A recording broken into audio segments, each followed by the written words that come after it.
Reviewers call this film either one of Fulci's worst films, using phrases like an impenetrable mess or uninspired. Even the liner notes in the Anchor Bay DVD say this film doesn't add up. Would that put anyone else off? Not me. Not me at all. Hey, I'm Sam from BNS About Movies, which you can reach at bnsaboutmovies.com. You can always email me at bnsaboutmovies@gmail.com. Today, we're talking about Lucio Fulci's not well considered Manhattan Baby from 1982. Let's get into it. Susie hackers in Egypt with her archaeologist father George, Christopher Connolly from The Norsemen, 1990 The Bronx Warriors, and Peyton Place, and her journalist mother Emily, Martha Taylor, better known as Laura Lindsay, who was in The Adventures of Hercules. When a blind woman gives her an amulet, just as she takes it, her father is blinded himself while he enters a previously unexplored tomb, but not before he shoots a snake with a gun, and we can assume, this being an Italian movie, that was not a special effect. The snake was probably shot with a gun. They all return to New York City, where we meet Susie's younger brother Tommy, and oh my gosh, it's Giovanni Frezza, Bob from House by the Cemetery. Uh, Tommy, but let's just call him Bob, didn't go on the trip, and his au pair is Jamie Lee. Boy, naming a babysitter Jamie Lee is in no way a coincidence. Anyway, she's Cynthia De Ponte, who is destroyed by Fulci in the New York Ripper. Anyway, Susie and Tommy have somehow gained supernatural powers from the amulet, but Susie could still telepathically speak to her mother before she left Egypt, and laser beams blast George's eyes, giving him back his vision. But anyway, if you're wondering why a little boy has been dubbed with the voice of a small girl as Tommy slash Bob is here, you've never watched a Lucio Fulci film before. Anyway, Susie also has a pet scorpion, which is referred in the beginning as a symbol of death. As George captures it to give it to his daughter as a gift, okay, cool, and is playing with it. Weiler, a colleague, talks to George about what he saw in the tomb.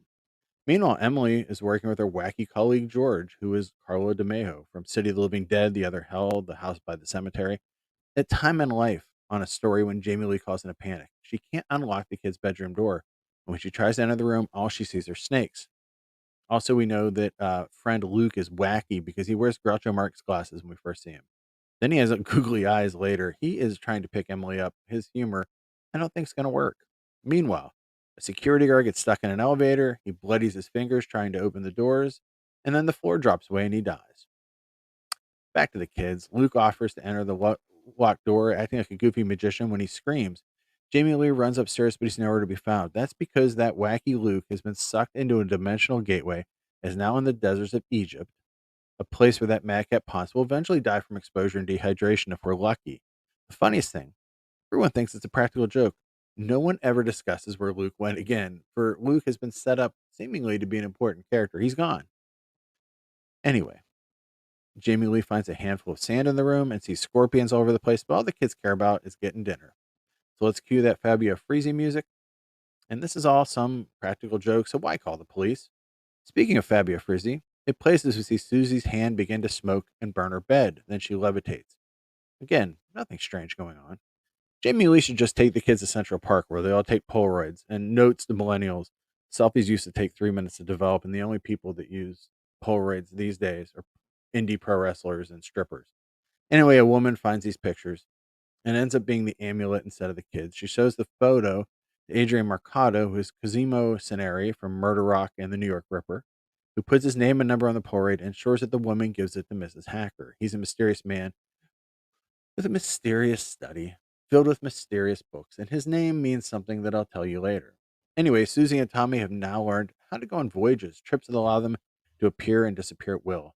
And not everyone is able to do this. Jamie Lee goes on a voyage and never comes back, and no one asks, where's Jamie Lee? More weirdness happens. George's colleague Wyler looks at the Polaroid of the amulet, and then a snake comes out of nowhere and bites him.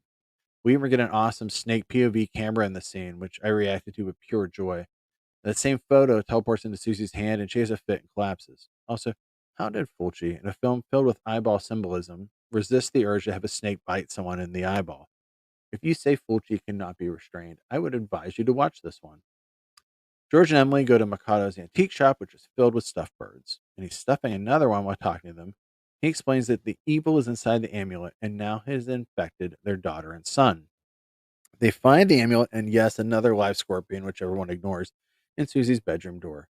She knocks out all the lights in the room and appears covered in a blue glow before she faints. Marcato appears and tries to link minds with her, but he can't handle the strain. He falls to the ground, bleeding and foaming at the mouth. He's able to link minds with George, though, and show him the Egypt that his children have been visiting, and tells him that Susie is trapped by the stone. Susie is in a coma where she is examined by Dr. Forrester, who, as you can guess, this being a doctor in a Fulci movie, is Lucio Fulci, listed as anonymous in the credit, who finds a cobra mark in her x rays. Tommy is left alone in the apartment, and he is locks eyes across the city with Mercado, who isn't concentrating on the amulet. There's some Baba-esque blue red lighting here, some tight shots of the psychic's eyeballs. Suddenly, blood pours through a wall, and Jamie Lee comes bursting through, covered in gore. Uh, Again, this is still restrained for Fulci. Sushi's machines start to flatline before she awakens, choking and spitting up blood. Blue light links Tommy, Susie, and Mercado's home as he recites an Egyptian spell. Marcoto tells George that his children are safe. He's removed the curse and taken it upon himself so it will not harm anyone else. He tells George, throw that amulet in the deepest part of the river. After an entire film of holding back the geysers of fluid and exploding eyeballs that we know and love him for, Fulci decides that he must go insane with the ending. Spoiler warnings aplenty here. We see shadows of the dead birds come to life before every dead bird flies at Mercado, slashing at his face. We get some pecking POV sauce, and then completely over the top madness of repeated shots, a slowly lifting zoom, more interwoven POVs, and leaving the antique store owner a bloody corpse.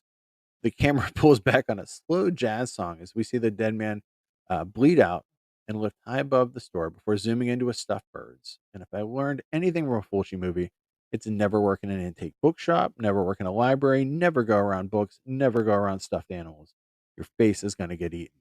But this jazz song sounds like, when Billy Joel would play live and he'd like pitter patter on the keyboards before he'd play New York State of Mind and kind of tease you he's about to play it. That's what this jazz song sounds like. Anyway, George throws her the amulet, but now we're back in Egypt. We repeat the cycle as another young girl gets the amulet. Who do we blame for Manhattan Baby? And I don't blame anyone. I love this movie and I don't care. Manhattan Baby was written by longtime Fulci collaborators and husband and wife duo Dardana Sacchetti and Elisa Brigate. Originally, they called it The Evil Eye and the Possession, and Eye of the Evil Dead. It was released as. They settled on Manhattan Baby because they wanted to evoke Manhattan Baby being Rosemary's Baby.